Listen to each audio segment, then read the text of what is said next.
ଓಂ ଶ୍ରୀ ସାଇବାବାଙ୍କ ଏକାଦଶ ବାଣୀ। 1.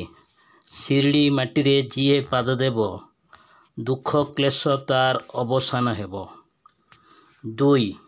ସମାଧି ମନ୍ଦିର ପାହାଚ ଚଢ଼ିଲେ ମନ ପରିପୂର୍ଣ୍ଣ ହୁଏ ଆନନ୍ଦ ଓ ଉଲ୍ଲାସରେ। 3. ଏ ମୋର ଶରୀର ଛାଡ଼ି ଚାଲିଯିବି, ସର୍ବଦା ସକ୍ରିୟ ଓ କ୍ରିୟାଶୀଳ ହୋଇ ରହିଥିବି। 4. ମୋ ଭକ୍ତ ଯେତେବେଳେ ଚାହେଁ ମୋ ସମାଧି କଥା କହେ। 5.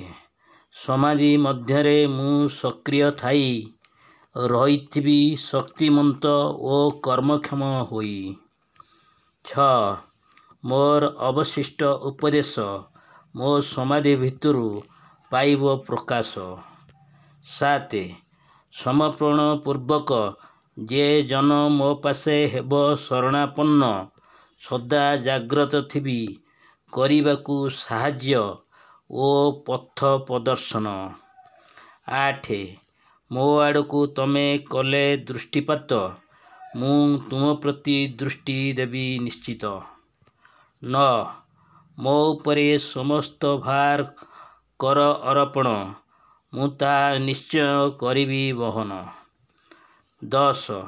ମୋ ଉପଦେଶ ଓ ସାହାଯ୍ୟ ଆବଶ୍ୟକ କରିବ ଯେତେବେଳେ, ତାହା ତତ୍କ୍ଷଣାତ୍ ପାଇଯିବ ସେତେବେଳେ। 11. ମୋ ଭକ୍ତମାନଙ୍କ ଗୃହରେ କୌଣସି ପ୍ରକାର ଅଭାବ ହେବନି କେବେ ହେଲେ। ସାଇବାବା।